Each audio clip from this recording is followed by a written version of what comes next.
কওয়ার কথার কোনো গোয়া মাথা আমি কিছুই পাই না। মাথা কোনটা গোয়া কোনটা এটা আমি পাই না। কেন পাই না? এই যে একটা কথা বলছে আওয়ালুমা খালাকুল্লাহে ইশক, প্রথম সৃষ্টি ইশক। আওয়ালুমা খালাকুল্লাহে মিন নূরি, নূর প্রথম সৃষ্টি নূর। আওয়ালুমা খালাকুল্লাহে আরশ, প্রথম সৃষ্টি আমার আরশ। দেখেন আওয়ালুমা খালাকুল্লাহে রূহ, প্রথম সৃষ্টি আমার রূহ। কয়টা হয়েছে? এক মুখ হয়েছে দুই কথা কয়। হ্যাঁ মুখ কয় না হুক কয়? ইমান ধ্বংস করতেছে মুসলমানদেরকে বিভিন্ন ভাবে বিভিন্ন সময়ে। মুসলমানদের ইমান নিয়ে এই সমস্ত আউল ফাউল বাউলেরা এরা এই সমাজের বুকে, রাষ্ট্রের বুকে, বাংলার জমিনে মুসলমানদের ইমানকে তছনছ করে ছাড়তেছে। যদি ইসলামী হুকুমত থাকতো এই সমস্ত বেঈমানদের উপরে হদ জারি হয়ে যেত, তাদের গর্দানকে তাদের দেহ থেকে আলাদা করে দেওয়া হতো। আমার মুসলমান ভাইয়েরা, কোরআনের বিভিন্ন অংশ নিয়ে এই জমিনে বাউলেরা যেমন ভাবে অবব্যাখ্যা করে, আল্লাহর রাসূল সাল্লাল্লাহু আলাইহি ওয়াসাল্লামের জীবনী নিয়ে, আল্লাহ তাআলাকে নিয়ে যেমনই ভাবে অসার কথা বলে। অনেক কিছু সোশ্যাল মিডিয়ায় আসে, অনেক কিছু সোশ্যাল মিডিয়ায় আসে না, আমরা জানতে পারি না। আমার মুসলমান ভাইয়েরা, এত বড় বড় বিধ্বংসী, ইমান বিধ্বংসী কথা তারা বলে। ইমান থাকা দূরের কথা, এই সমস্ত মানুষগুলা দুনিয়ার জমিনে মুসলমান হয়ে থাকে কেমনে জানা না। কোরআনের অপব্যাখ্যা করে, হাদিসের অপব্যাখ্যা করে, কোথায় কোথায় বুখারীর দলিল দেয়, কোথায় কোথায় মুসলিমের দলিল দেয়। সিয়াসিত্তার সব কিতাবের নামগুলো মুখস্থ করে রেখেছে, মাগার খুলে দিলে দাঁত তো 32টা আছে। আবার যদি নতুন নতুন দাঁত গজায় সেগুলো ভেঙে তছনছ হয়ে যাবে, বুখারীর একটা রিওয়ায়াত পড়তে পারবে না। আমার মুসলমান ভাইরা, অথচ আমরা মুসলমান হওয়ার পরে কতটুকু পরিমাণ ধৈর্য ধারণ করি, তাদের জন্য হেদায়েতের দোয়া করি। আবু বকর সিদ্দিক রাদিয়াল্লাহু তাআলা আনহু নরম মেজাজের একজন সাহাবী ছিলেন।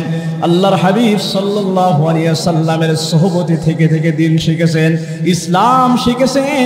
এই নরম দিলের সাহাবী একদিন রাস্তা দিয়ে আস্তে আস্তে হেঁটে হেঁটে যাচ্ছে। আমার মুসলমান ভাইয়েরা, ওদিকে ইহুদি আলেম ফানহাস বিন আজুরা, সে ইহুদি কিতাব তাদের সহজাতিদেরকে, তাদের স্বজাতিদেরকে ইহুদি কিতাব, ইহুদিদের কিতাব পড়িয়ে পড়িয়ে শোনাচ্ছে। এক পর্যায়ে আল্লাহ পাক রব্বুল আলামিনের কোরআনুল কারীমের ওই আয়াত নিয়ে ব্যঙ্গচিত্র করতেছে।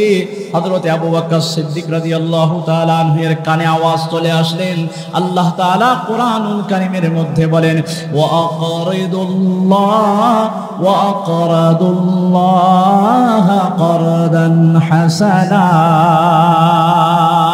এই আয়াত নিয়ে তারা ব্যঙ্গচিত্র করতেছে যে মুহাম্মাদের খোদা আল্লাহ তাআলা ফকির হয়ে গেছে, এজন্য মানুষের কাছে সাহায্য চায়, মানুষের কাছ থেকে টাকা পয়সা চায়। মুহাম্মাদের আল্লাহ এতদিন ধনী ছিল, মুহাম্মাদের আল্লাহ এখন ফকির হয়ে গেছে। নাউজুবিল্লাহ। আমার মুসলমান ভাইয়েরা, এই সমস্ত কথাগুলো বর্তমান সময়ে বাউলেরা বলে। আল্লাহর ধন নবীরে দিয়া, আল্লাহ গেছে গায়েব হইয়া, নবীর ধন খাদাই পায়া বৈশা রইছে আজমিরে, কেউ ফেরে না খালি হাতে খাজা বাবার দরবারে। নাউজুবিল্লাহ। আছে না নাই? আমার মনে হয় যদি আবু বকর ওমর এই যুগের মধ্যে থাকতো, এই সমস্ত বেঈমানদেরকে ধরে ধরে এদের দেহ থেকে, এদের গর্দান থেকে এদের মাথা আলাদা করে দিত। নরম দিলের সাহাবী হযরত আবু বকর রাদিয়াল্লাহু তাআলা আনহু মেজাজটা গরম হয়ে গেছে। সুন্দর মানুষ, আরবের মানুষগুলো বেশি ফর্সা হয়, পরিষ্কার মানুষ। এই মানুষটার গোটা মুখটা আনার ফলের মতো লাল হয়ে গেছে। আবু বকর আর সহ্য করতে পারলেন না, সরাসরি মজলিসের মধ্যে ঢুকে গেলেন। দেখে ফানহাস বিন আজুরা এগুলো নিয়ে তামাশা করতেছে, হাসি ঠাট্টা করতেছে। হযরতে সিদ্দিক একবার সামনে এগে বেড়ে সামনের দিকে অগ্রসর হয়ে ফানহাস বিন আজুরার সামনে যায়া হাতটা লম্বা করে এমন জোরে ওই কাট্টা কাফেরের ওই বেঈমানের গালের মধ্যে থাপ্পড় লাগাইয়ে দিছে যে আবু বকরের হাতের 5টা আঙুলের ছাপ তার গালের মধ্যে লেগে গেছে। নরম দিলের সাহাবী গরম হয়ে গেছে, সহ্য হয় না আর, আল্লাহকে গালি দিছে, নবীকেও অপমান করেছে, ইসলাম ধর্ম নিয়ে ঠাট্টা বিদ্রোহ করতেছে।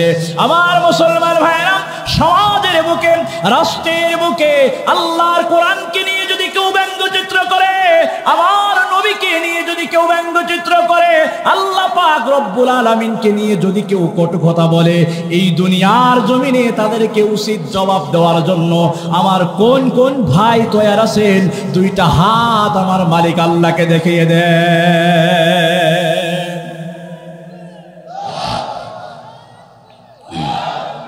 আমার মুসলমান ভাইরা, একটু খেয়াল করে শোনেন, নরম দিলের সাহাবী হযরতে আবু বকর সিদ্দিক রাদিয়াল্লাহু তাআলা আনহু যখন থাপ্পড় বসিয়ে দিলেন, ফানহাস বিন আযুরা এবং তার সহচর্য সকলে রাগমগ হয়ে গেল। সিদ্দিক আকবার নরম দিলের সাহাবী হইলেও তার একটা পাওয়ার আছে না নাই? রাসূলুল্লাহ সাল্লাল্লাহু আলাইহি সাল্লামের সহচর্যদের মধ্যে সর্বোৎকৃষ্ট সহচর্য আল্লাহর হাবিব সাল্লাল্লাহু আলাইহি ওয়াসাল্লামের অতি কাছের অতি মহব্বতের সাহাবী, আবার শ্বশুর হযরতে সিদ্দিক আকবর রাদিয়াল্লাহু তাআলা আনহু ওখান থেকে বের হয়ে আসলেন ওই বেঈমান এবং তার সহপাঠীদেরকে নিয়ে। আল্লাহ রাসূলের সাল্লাল্লাহু আলাইহি ওয়াসাল্লামের সামনে দিয়ে বলতেছে, মুহাম্মদ দেখো, তোমার আবু বকর আমাকে অন্যায়ভাবে আমার গালের মধ্যে থাপ্পড় বসিয়ে দিয়েছে। আল্লাহর হাবিব চিন্তায় পড়ে গেলেন, আমার আবু বকর কাউকে অন্যায়ভাবে প্রহার করার সাহাবী না, আমার আবু বকর কারো মনের মধ্যে কষ্ট দেয় না, আমার আবু বকর বড় সোনার মানুষ। যে আবু বকর সিদ্দিক রাদিয়াল্লাহু তাআলা আনহু এমন জলিলুল কদর সাহাবী, যাকে আল্লাহর হাবিব বেশি ভালোবাসতেন, সব সাহাবীকে ভালোবাসতেন, আবু বকর সিদ্দিক রাদিয়াল্লাহু তাআলা আনহুকে মহব্বত করতেন। এত নরম দিলের সাহাবী আবু বকর সিদ্দিক, আল্লাহর হাবিব মানতে পারতেছে না আমার সাহাবী আবু বকরের গালের মধ্যে, আবু বকর ওর গালের মধ্যে থাপ্পড় লাগিয়ে দিবে, আল্লাহর হাবিব মানতে পারতেছে না। নরম দিলের সাহাবী হযরতে আবু বকর সিদ্দিক রাদিয়াল্লাহু তাআলা আনহু কিছুক্ষণের মধ্যে চলে আসলেন। আল্লাহর হাবিব আবু বকরকে জিজ্ঞেস করে, আবু বকর তুমি কি এর গালের মধ্যে থাপ্পড় লাগাইয়েছো? বলে, ইয়া রাসূলুল্লাহ আপনি আমাকে অনুমতি দেন, আমি তার গালের মধ্যে আরেকটা থাপ্পড় লাগিয়ে দে। কি পরিমাণ গোসা তার ভিতরে, চিন্তা করেন আমার মুসলমান ভাইয়েরা। অথচ আমরাও রাসূলের উম্মত দাবি করি। আপনার আমার সামনে ওলামায়ে কিরামকে নিয়ে ঠাট্টা মশকরা করা হয়, আল্লাহর কোরআনকে নিয়ে ঠাট্টা মশকরা করা হয়, রাসূলুল্লাহ সাল্লাল্লাহু আলাইহি ওয়াসাল্লামকে নিয়ে ঠাট্টা মশকরা করা হয়, আল্লাহ পাক রব্বুল আলামিনকে নিয়ে ঠাট্টা বিদ্রূপ করা হয়। একটু আপনার আমার দিল কাঁপে না, একটু আপনি আমি প্রতিবাদ করি না। অথচ আপনি আমি নিজেদেরকে বড় ইমানদার বলে দাবি করি, অথচ আপনি আমি নিজেদেরকে পাক্কা মুসলমান দাবি করি। মনে রাখবেন, রাসূলের অপমানে যদি না কাঁদে তোমার মন, মস্ত বড় মুনাফিক তুমি, রাসূলের দুশমন। আমার মুসলমান ভাইরা, অন্তরের কান খুলে শোনো রে বাবা, সাহাবাওয়ালা ঈমান নিয়ে বাঁচতে হবে, নবীওয়ালা কাজের সাথে নিজেদেরকে জড়িয়ে রাখতে হবে। এবাজার আমরা সকলেই জানি এই দুনিয়ার হায়াত আমাদের বেশি দিনের না, কিন্তু দুনিয়ার জমিনে যদি নেক আমল করে যেতে পারি, আল্লাহকে যদি ভয় করি, ওই কবরটা আপনার আমার জন্য নূর বানিয়ে দিবে কে? আর জোরে বলেন কে? আমার মুসলমান ভাইরা, হযরতে সিদ্দিক আকবর রাদিয়াল্লাহু তাআলা আনহুকে রাসূলুল্লাহ সাল্লাল্লাহু আলাইহি ওয়াসাল্লাম যারা করলেন, প্রশ্ন করলেন, আবু বকর তুমি কি এই ফানহাদের গালের মধ্যে থাপ্পড় লাগিয়ে দিয়েছো? বলে, ইয়া রাসূলুল্লাহ আমার পক্ষে তো কোনো সাক্ষী নাই, তার পক্ষে তার সাক্ষীরা আছে। আমি কেন এই কাজ করেছি আপনি বললে হয়তো বিশ্বাস করতে পারেন, নাও করতে পারেন। আল্লাহর হাবিবের কাছে বিচার চাইল।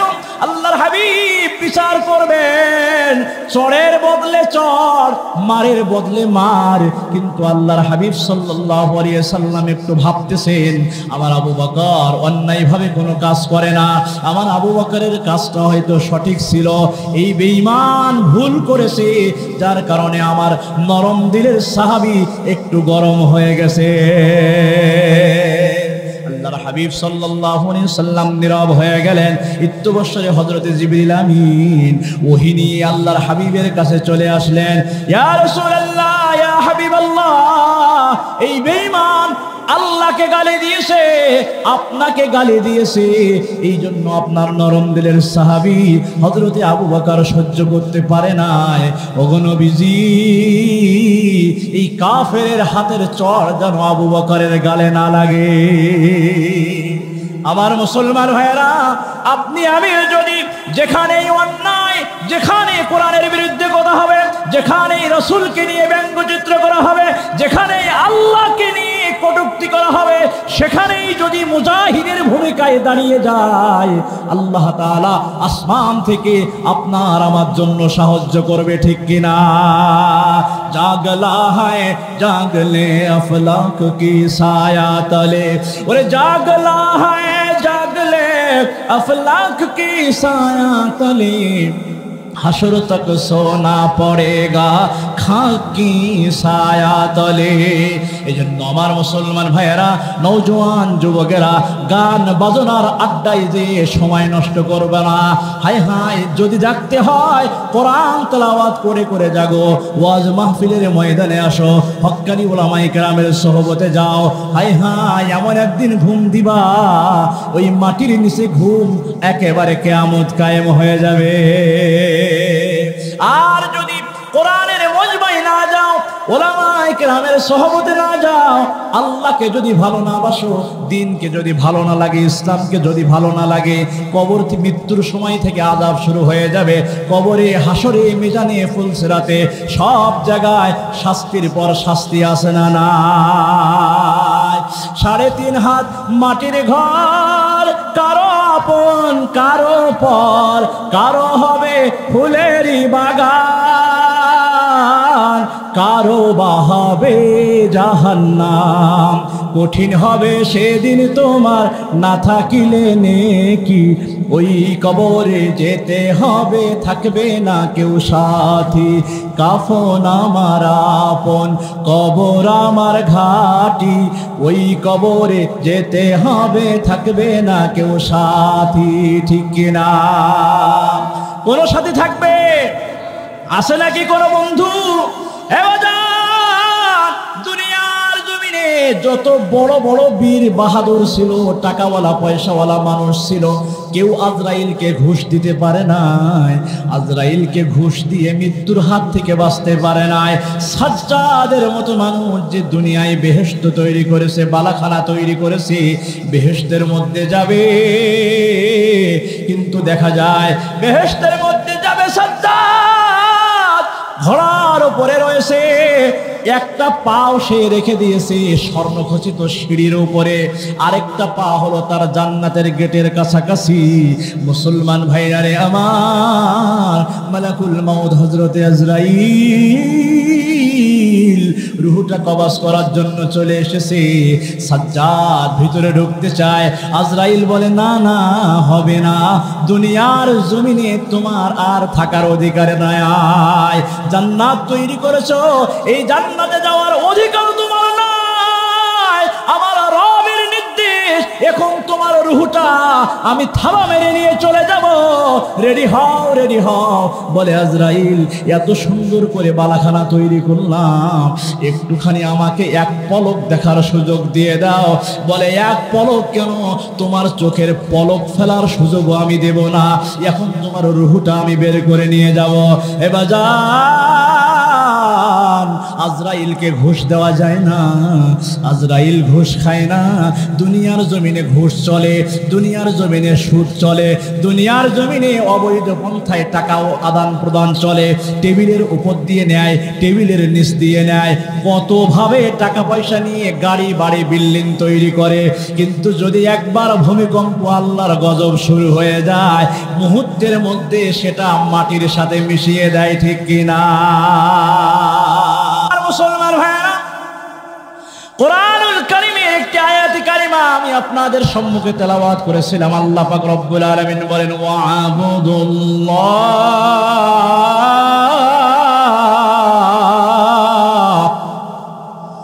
ওয়ালা তুশরিকু বিহি শাইআন ওয়া বিল ওয়ালিদাইনি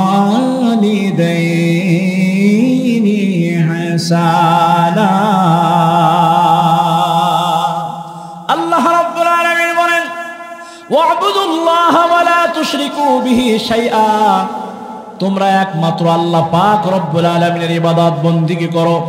দুনিয়ায় যদি দাসত্ব করতে হয়, গোলামি করতে হয়, কার গোলামি করবেন? একটু আওয়াজ দিয়ে বলেন, কার? আল্লাহ পাক রব্বুল আলামিনের ইবাদত বন্দেগী করব। সাথে সাথে আল্লাহ তাআলা বলেন, ওয়ালা তুশরিকু বিহি শাইআ, আল্লাহ পাক রব্বুল আলামিনের সাথে কোনো কিছুকে শিরিক করবে না। শিরিক শুধু কবরে যেয়ে সিজদা করলে শিরিক হয় না, শুধুমাত্র এরকম ভাবে আল্লাহ বাদ দিয়ে অন্য দেবদেবীর পূজা করলে শিরিক হয় না, এতটুকুতে ক্ষান্ত নয়। এগুলো তো শিরিকে আকবার, এর সাথে সাথে আরো কিছু শিরিক রয়েছে। কবরে সিজদা করা হারাম, বৃক্ষরাজির পূজা করা, সিজদা করা হারাম। অমনি ভাবে আল্লাহ পাক রব্বুল আলামিনকে বাদ দিয়ে দেবদেবীর পূজা করা হারাম। এগুলোর সাথে সাথে আরো কত শিরিক আমরা করি, কথার মাধ্যম দিয়ে, হাতের মাধ্যম দিয়ে, জবানের মাধ্যম দিয়ে। দেখেন না, বর্তমান সময়ে আমাদের সমাজের অনেক ভাইয়েরা আছে যারা নিজেদেরকে বাউল শিল্পী বলে দাবি করে। উদ্ভাট কথা, তাদের কথার মাধ্যম দিয়ে শিরিক হয়, অথচ তারা বোঝে না যে আমরা আল্লাহর সাথে শিরিক করতেছি। আল্লাহ রাব্বুল আলামিন বলেন, ওয়ামাই শিরিক বিল্লাহ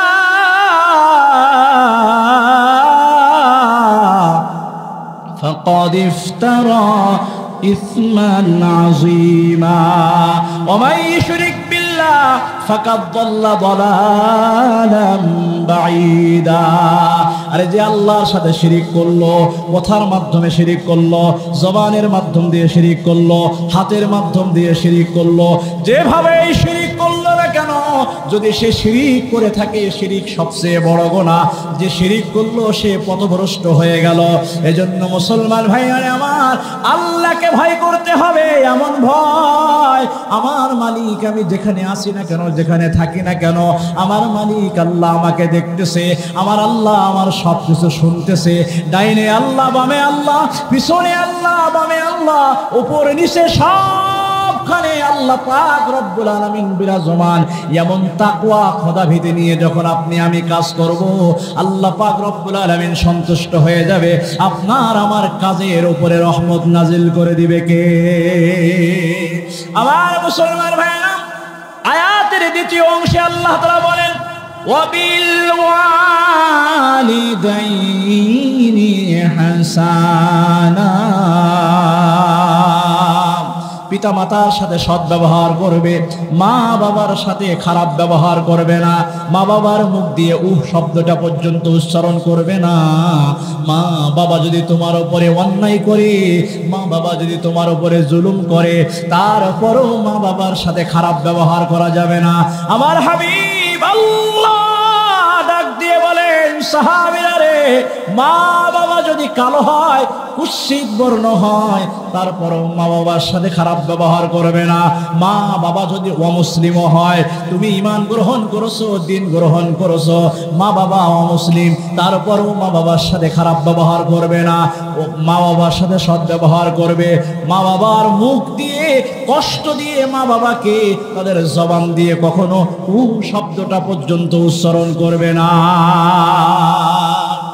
আমার মুসলমান ভাইয়েরা, নওজোয়ান যুবক ভাইয়েরা, আমরা তো বিভিন্ন সময় মা বাবার সাথে খারাপ ব্যবহার করি, মা বাবার সাথে তর্ক বিতর্ক করি, মা বাবার সাথে দুর্ব্যবহার করি। আল্লাহর হাবিব বলেন, হুমা নারুকা ওয়া জান্নাতুকা, তোমার মা বাবা তোমার জান্নাতে যাওয়ার কারণ, তোমার মা বাবা তোমার জাহান্নামে যাওয়ার কারণ। হে নওজোয়ান যুবক, আল্লাহর হাবিব বলেন, আনতা ওয়া মালুকা লিআবিকা, তুমি এবং তোমার ধন সম্পদ সবকিছু তোমার বাবা। কিন্তু আমরা মা বাবার সাথে খারাপ ব্যবহার করি। গার্জিয়ান পক্ষ যারা আছেন, সন্তানকে সৎ শিক্ষা না দেওয়ার কারণে, কোরআনের শিক্ষা না দেওয়ার কারণে, সন্তানকে তাওহীদের শিক্ষা না দেওয়ার কারণে এই সন্তান আপনার সাথে খারাপ ব্যবহার করে, এই সন্তান প্রতিবেশীর সাথে খারাপ ব্যবহার করে, এই সন্তান মুরব্বীদের সাথে খারাপ ব্যবহার করে, এই সন্তান ওলামায়ে কেরামের সাথে খারাপ ব্যবহার করে, এই সন্তান কোরআনের বিরুদ্ধে কথা বলে, এই সন্তান হাদিসের বিরুদ্ধে কথা বলে, এই সন্তান নবীকে নিয়ে কটূক্তি করে, এই সন্তান শেষ বয়সে বেঈমান হয়ে মারা যায়, ঠিক কিনা? আমার মুসলমান ভাইরা, মুহাম্মদ ইবনে হারুন সামরকান্দি রহমতুল্লাহি আলাইহি নামে একজন বুজুর্গ ছিলেন, একজন বড় ব্যক্তি ছিলেন। সাধারণ ব্যক্তি থেকে উঠে এসে আল্লাহওয়ালা হয়ে গেছেন, বুজুর্গ হয়ে গেছেন। আমার মুসলমান ভাইরা, হযরত মালিক ইবনে দিনার রহমতুল্লাহি আলাইহি একবার মক্কা শরীফে হজ করার পরে তিনি রাত্রে নিদ্রায় যাওয়ার আগ মুহূর্তে আল্লাহ পাক রব্বুল আলামিনের কাছে তাহাজ্জুদের নামাজ পড়ে দোয়া করে জিকির আজকার তাসবিহ তাহলিল মুরাকাবা মুশাহাদা করার পরে আল্লাহর ওলি হযরতে মালিক ইবনে দিনার রহমতুল্লাহি আলাইহি ঘুমিয়ে গেলেন। আল্লাহর কাছে ফরিয়াদ জানাইলেন, মালিক, এই বছরের মধ্যে আপনি কার কার হজ কবুল করেছেন? আল্লাহ আমাকে একটু জানিয়ে দেন। রব্বুল আলামিন এই বছরে হজের মৌসুমে কার কার হজ আপনি কবুল করেছেন আল্লাহ আমাকে একটু জানিয়ে দেন। হে আমার বাজার নওজোয়ান যুবক ভাইয়েরা, বাবার বয়সী মুরব্বীরা, অন্তরের কান খুলে শোনো গো বাবা, আপনি আমিও হজ করি, আপনি আমিও পিতামাতার খেদমত করি, কিন্তু আমাদের কার হজ আল্লাহর দরবারে কবুল হইতেছে, কার দোয়া আল্লাহর দরবারে কবুল হইতেছে, কার দোয়া মা বাবার দোয়া কার জন্য কবুল হইতেছে, এটা আমাদের কারো জানা নাই, ঠিক কিনা? আমার মুসলমান ভাইয়েরা, হযরত মালিক ইবনে দিনার রাহমাতুল্লাহি আলাইহি ঘুমের ঘরে স্বপ্ন দেখতেছেন। আল্লাহ পাক রব্বুল আলামিন তাকে দেখাইতেছেন, হে মালিক, এই বছরে আমি আল্লাহ সবার হজ গুলো আমি আল্লাহ কবুল করে নিয়েছি, শুধুমাত্র একজন ব্যক্তির হজ আমি কবুল করি না। হযরতে মালিক ইবনে দিনার রাহমাতুল্লাহি আলাইহি পাগল পড়া হয়ে গেলেন। আল্লাহ, ঘুম ভেঙে গেছে, আল্লাহর কাছে ফরিয়াদ জানাই, মালিক, ওই ব্যক্তিটাকে আমি না অন্য কেউ? আয় আল্লাহ, যদি আমি জানতে পারতাম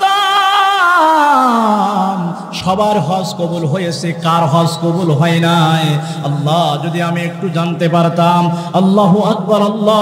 আল্লাহ পাক রব্বুল আলামিন জানিয়ে দিলেন, ওগো আমার বন্ধু, এই বছরে আমি সবার হজ আমি কবুল করে নিয়েছি, শুধুমাত্র একজন ব্যক্তির হজ কবুল করি নাই।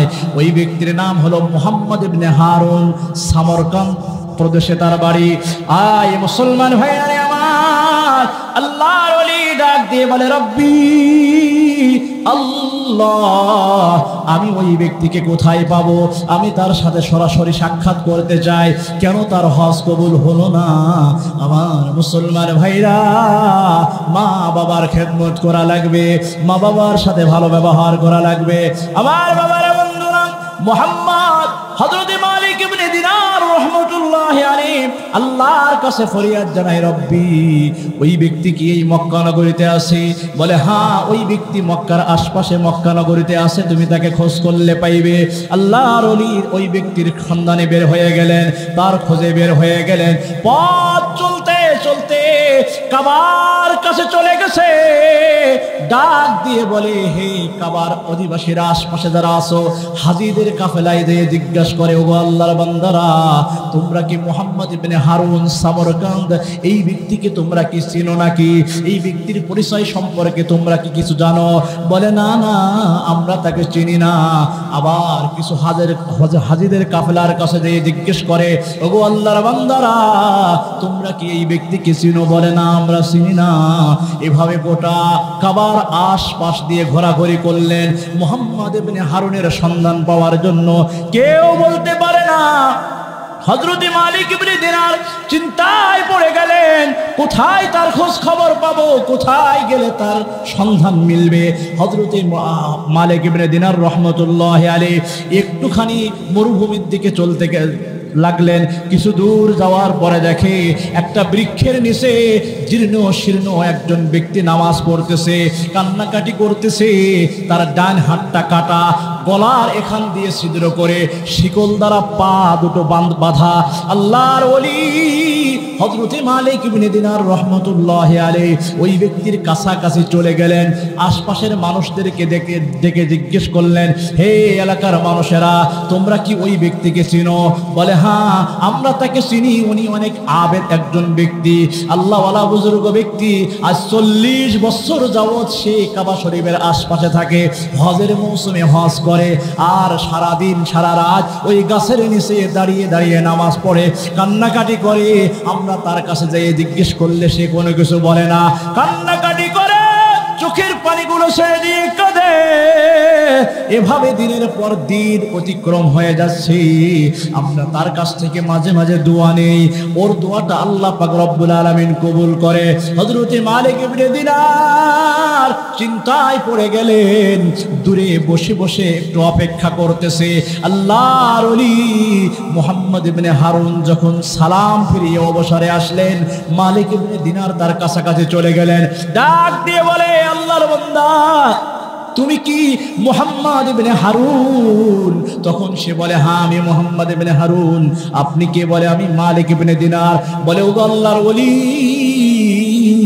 আপনার কথা আমি অনেক শুনেছি, মানুষ আপনার অনেক প্রশংসা করে, আপনি অনেক মুহাক্কিক মুদাক্কিক একজন ব্যক্তি, আপনার সুনাম সুখ্যাতি চতুর্দিকে ছড়ানো। বলুন আমার কাছে কেন এসেছে? হযরত মালিক ইবনে দিনার ডাক দিয়ে বলে, ও আল্লাহর বান্দা, এই বছরে তোমাকে একটা সুসংবাদ দুঃসংবাদ দেওয়ার জন্য আমি এসেছি। বলে, কি দুঃসংবাদ আপনি আমাকে দিবেন? বলে, এই বছরে আল্লাহ তাআলা সবার হজ কবুল করেছে, কিন্তু তোমার হজটা আল্লাহ কবুল করে নাই। এর কারণ কি? কারণ জানার জন্য তোমার কাছে এসেছি। আমার বাবারা, বন্ধুরা, মুহাম্মদ ইবনে হারুন দুই চোখের পানি ছেড়ে দিয়ে কাঁদে।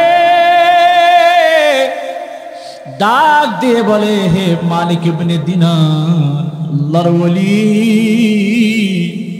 আজ 40 বছর যাবৎ হজ করার পরে 40 জন আল্লাহর ওলি আমাকে এই দুঃসংবাদ দিয়েছে, আমার মালিক আল্লাহ আমার হজ কবুল করে না। 40টা বছর আমি কাবার মুলতাজিম ধরে কান্নাকাটি করি, রাসূলের রওজার পাশে যে কান্নাকাটি করি, এত বেশি কান্নাকাটি করি, তওবা ইস্তিগফার করি, কিন্তু 40 বছরের 40টা হজ আমার আল্লাহ কবুল করে নাই। মালিক ইবনে দিনার চোখের পানি ছেড়ে দিয়ে কাঁদে আর ডাক দিয়ে বলে, ওগো আল্লাহর বান্দা, কারণ কি? কি কারণে আল্লাহ তোমার হজ কবুল করে না? তোমার ডান হাতটা কেন কাটা? গলার মধ্যে ছিদ্র করে শিকল লম্বা করে কেন পায়ের সাথে বাঁধা? বলে, হুজুর, সে এক বিরাট কাহিনী, আপনি কি শুনবেন? বলে, হ্যাঁ, আমি শুনতে চাই। বলে, এই কারণে মনে হয় আমার আল্লাহ এই 40 বছর যাবৎ আমার হজ কবুল করে না।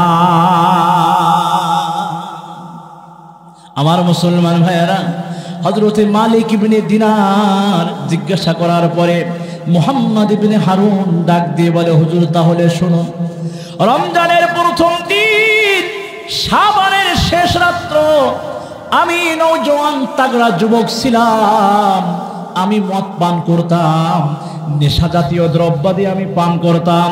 হুজুর আমি এত বেশি মদ পান করতাম যে আমার চেষ্টাও পর্যন্ত ঠিক থাকতো না। আমার মা, আমার বিবি, আমার আত্মীয় স্বজন কাউকে আমি চিনতে পারতাম না। বাইরে আগেই বলেছি লা তুসাহিবিল্লা মুমিনান ওয়ালা ইয়াকুল তুআমাকা ইল্লা তাকি। একনিষ্ঠ বন্ধু যদি থাকে, মুমিন মুত্তাকি বন্ধু যদি থাকে, সে আপনাকে মদের আড্ডাখানায় নিয়ে যাবে না, সে আপনাকে খারাপ পথে নিবে না, সে আপনাকে কুপথে নিবে না। ভালো বন্ধু আপনাকে দিনদার মুত্তাকি বানাবে, মসজিদে নিয়ে নামাজে দাঁড় করিয়ে দিবে, আল্লাহর কাছে দোয়া চাওয়া শেখাবে, আল্লাহর থেকে সবকিছু হয় এই দিক নির্দেশনা আপনাকে দিয়ে দিবে। মুসলমান ভাইরা আমার, মুহাম্মদ ইবনে হারুনের শুরু জীবনের বন্ধু বান্ধব ভালো ছিল না, যার কারণে মদের আড্ডাখানায় যে সময় দিছে, যার কারণে নেশা জাতীয় দ্রব্যাদি পান করেছি। আমার মুসলমান ভাইরা, আল্লাহর বান্দা ডাক দিয়ে বলে হুজুর ও মালিক ইবনে দিনার, আল্লাহর ওলি শুনিয়া রাখো, সাবারের শেষ রাত্রে আমি মদ পান করে যখন বাড়িতে আসলাম, আমার মা তখন মাঠের মধ্যে, আমার উঠানের মধ্যে উনানে ভাত রান্না করতেছিল, শেষ রাত্রে সেহারি খাবে। আমার মা নামাজ কালাম পড়ে রান্না বান্না করতেছিল। আমি যখন বাড়ির মধ্যে ঢুকি, মাতাল অবস্থায় যখন বাড়িতে ঢুকি, আমার মা মনের মধ্যে অনেক কষ্ট পেয়েছে। আমার মা আমাকে ডাক দিয়ে বলে, বাজান রে, মসজিদের সামনে যেয়ে দেখ তোর কত বন্ধুরা নামাজ পড়তেছে, তারাবি নামাজ পড়তেছে, আল্লাহকে ডাকাডাকি করতেছে, তুই কি একটু মসজিদে যাইতে পারস না? বলে হুজুর আমার শরীরের মধ্যে একটা গোস্বা চলে আসছে, রাগ চলে আসছে, আমি আমার মাকে খারাপ ভাষায় গালি দিয়েছি। আমার মা ধৈর্য ধারণ করার পরে আমার মা আমাকে বুঝাইতে লাগলো, কিন্তু আমি আমার মায়ের বুঝ নেই না, আমার মাকে আর অকাট্য ভাষায় গালিগালাজ করি। এক পর্যায়ে যেই মা আমাকে 10 মাস 10 দিন গর্ভে করে রেখেছিল, যেই মা নিজের বুকের স্তনের দুধ আমাকে পান করিয়েছে, ওই মা আমার উপরে রাগান্বিত হয়ে গেল, আমাকে একটু শক্ত ভাষায় গালিগালাজ করতে লাগলো। হুজুর আমি আর সহ্য করতে পারি না, আমি আমার এই ডান হাত দিয়ে আমার মাকে ঘোষানো আরম্ভ করে দিলাম, আমার মাকে বিধম প্রহার করলাম। মা জননী আমার হাতের প্রহার সহ্য করতে না পেরে আমাকে গালিগালাজ করতে লাগলো। এক পর্যায়ে নেশাগ্রস্ত অবস্থায় আমি সহ্য করতে পারি নাই, রাগ আমি দমন করতে পারি নাই, আমার ওই বুড়া মাকে আমি মাটির চুলার উনুনের মধ্যে, জ্বলন্ত আগুনের মধ্যে আমি ফেলে দেই, নাউজুবিল্লাহ। বলে চকবক জ্বলন্ত আগুন যখন দাউ দাউ করে জ্বলতেছে, বাজান রে, আপনারা যারা বহির্বিশ্বে সফর করেছেন দেখেছেন, ওই সমস্ত এলাকার চুলাগুলো আমাদের মতো ছোট ছোট চুলা না, অনেক বড় বড় চুলা। তারা এই চুলার উনুনের মধ্যে বড় বড় পাতিল দিয়ে তারা পাক করে, রুটি বানায়, খাদ্য খাবার তৈরি করে। ওই উনুনের মধ্যে মাকে ফেলে দিলেন। বুড়া মা আগুনের মধ্যে পড়ার সাথে সাথে শরীরের চামড়াগুলো পুড়ে ছারখার হয়ে যায়। এক পর্যায়ে উঠতে না পেরে, বের হতে না পেরে মা আস্তে আস্তে আগুনে, চুলার আগুনে ধুকে ধুকে, জ্বলতে জ্বলতে মা জননী কয়লা হয়ে যায়। বাজার দুনিয়ার জমিনে যার মা নাই সে জানে মা হারা বেদনা কত কষ্ট, যার বাবা নাই সে জানে বাবা হারা বেদনা কত কষ্ট রে বাজান। মা বাবার মনে কষ্ট দিও না, মা বাবাকে সাথে খারাপ ব্যবহার করো না। আল্লাহর হাবিব বলেন, তোমার মা বাবা তোমার জান্নাত, তোমার মা বাবা তোমার জাহান্নাম। মায়ের আদর স্নেহ পাই না কতদিন, স্মৃতির পাতায় জড়িয়ে মা যেন আসে মলিন।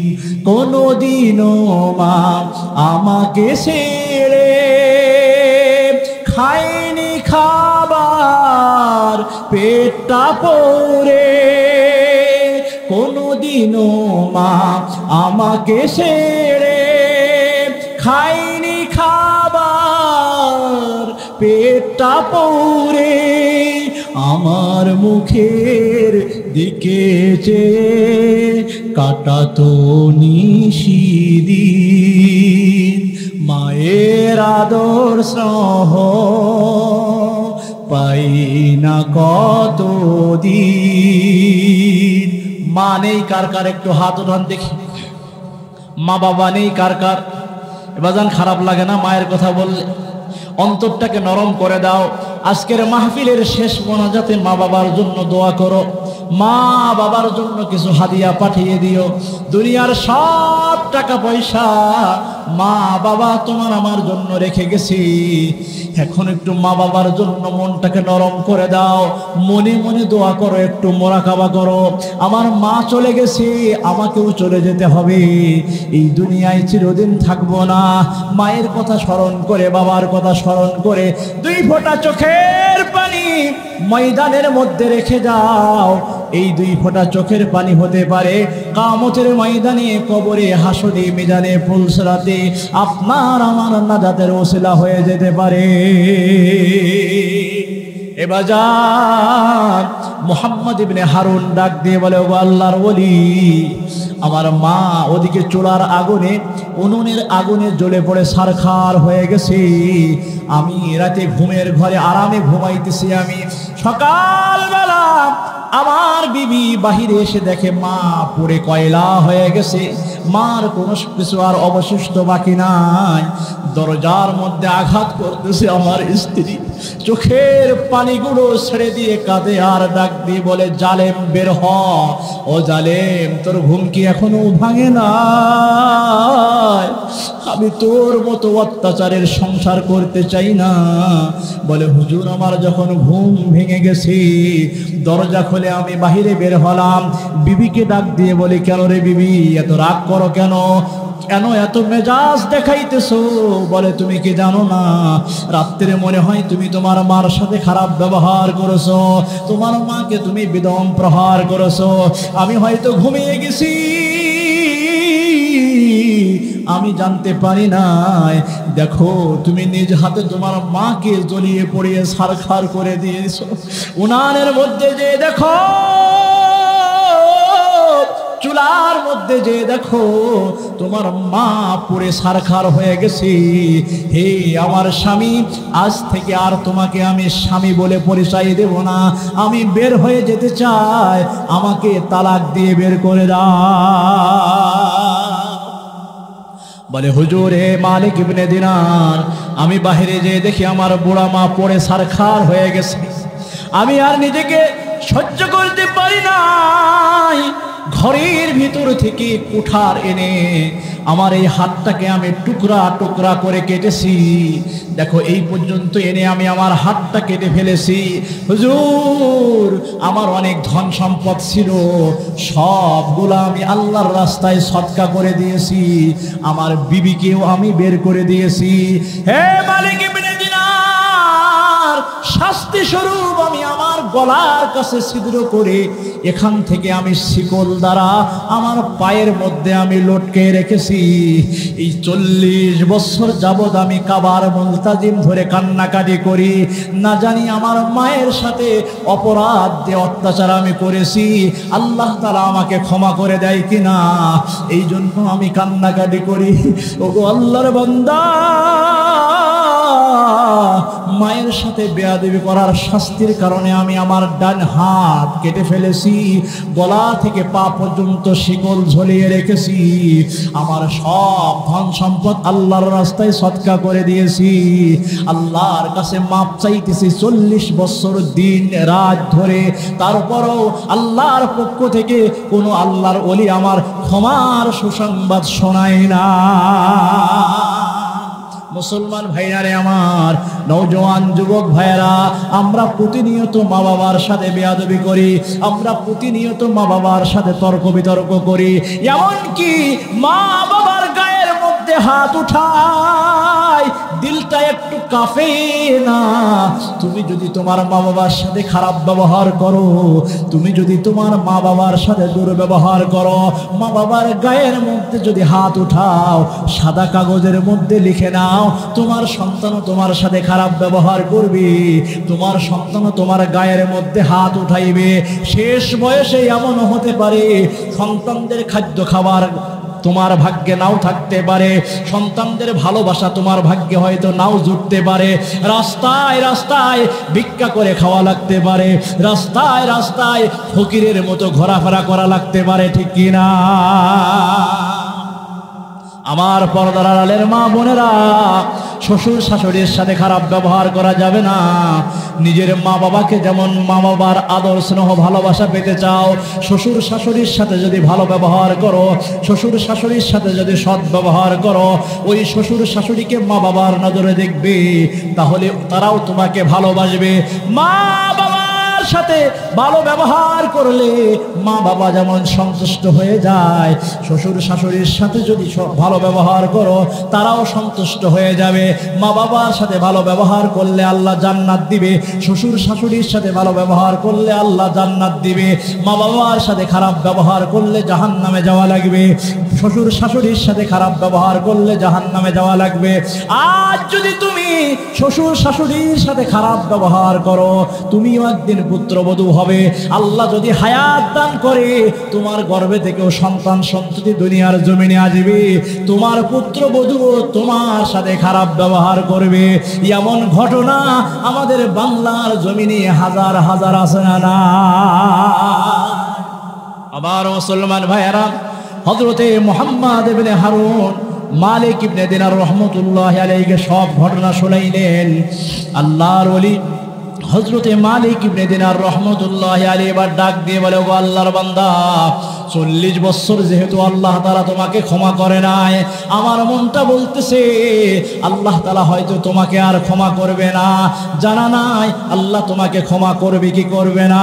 আল্লাহর বান্দা হযরতে মালিক ইবনে দিনার ওখান থেকে চলে আসলেন।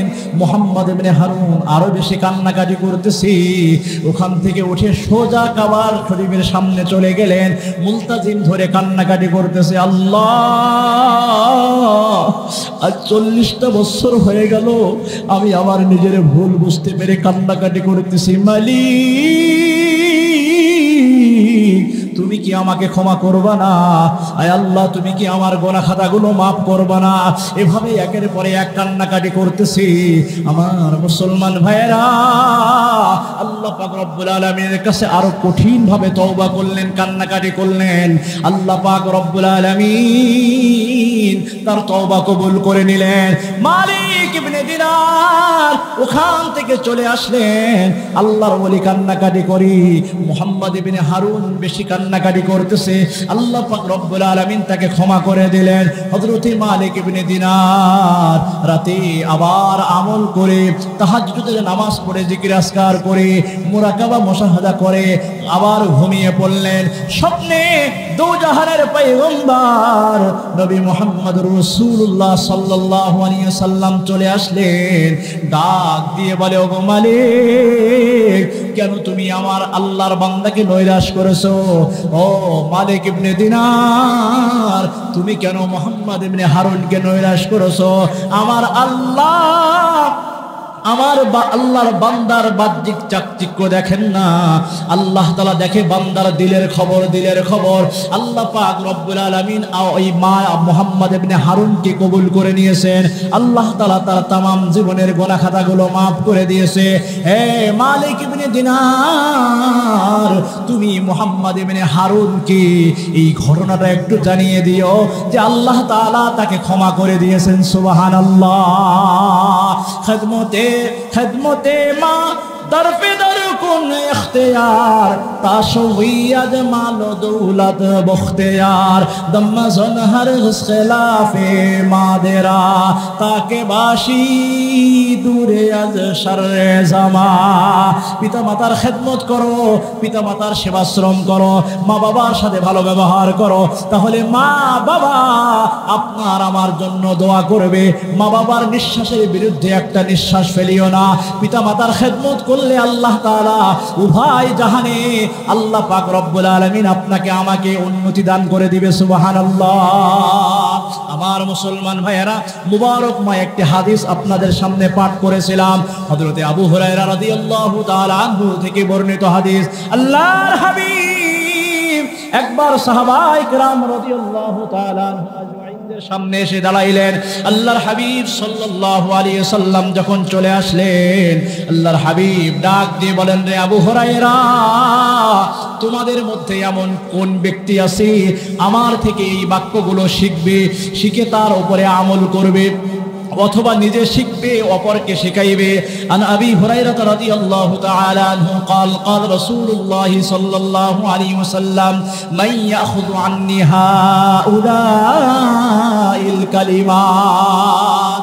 হযরতে আবু হুরায়রা রাদিয়াল্লাহু তাআলা আনহু বলেন, বিশ্বনবী জনাবে মুহাম্মদুর রাসূলুল্লাহ সাল্লাল্লাহু আলাইহি ওয়াসাল্লাম বললেন, মান ইয়াখুযু আন্নী হাউলাইল কালিমাত, আমার সাহাবায়ে কেরাম তোমাদের মধ্যে এমন কোন কালামগুলো শিখিয়ে দিবে। আল্লাহর হাবিবের সাহাবী হযরতে আবু হুরায়রা রাদিয়াল্লাহু তাআলা আনহু ডাক দিয়ে বলেন, ফাকুলতু আনা ইয়া রাসূলুল্লাহ, ওগো আল্লাহর হাবিব, আমি শিক্ষা গ্রহণ করার জন্য তৈয়ার আছি।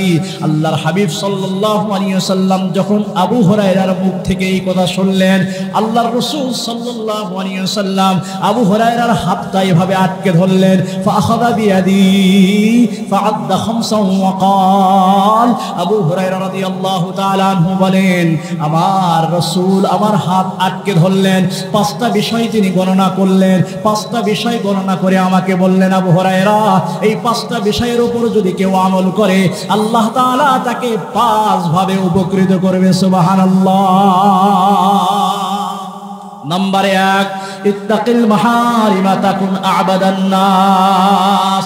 কেউ যদি দুনিয়ার জমিনে আবেদ হতে চায়, কেউ যদি দুনিয়ার জমিনে নেককার হতে চায়, কেউ যদি দুনিয়ার জমিনে পরেশগার হতে চায়, তাহলে আল্লাহর হাবিব বলেন সে যেন হালাল খাদ্য খায়। হালাল খাদ্য খেয়ে হালাল খাদ্য যদি আহার করতে পারে, তাহলে আল্লাহ পাক রব্বুল আলামিন তাকে সবচেয়ে বড় আবেদ বানিয়ে দিবে। কারণ হাদিসের মধ্যে নবী আলাইহিস সালাতু ওয়াস সালাম বলেন, লা ইয়াদখুলুল জান্নাতা জাসাদুন গুযিয়া বিল হারাম। হারাম ভক্ষণকারীর দেহ আল্লাহর তৈরি জান্নাতে যাবে না। মুসলমান ভাইরা আমার, বাবারা, বন্ধুবার মুফতি হাবিবুল্লাহ সুলাইমানী সাহেব হাফিজাহুল্লাহ, আল্লাহ তাআলা তাকে স্টেজে নিয়ে এসেছেন। আমি আমার আলোচনা এখানেই ইতি টানতেছি। আপনারা সকলে আমার জন্য দোয়া করবেন।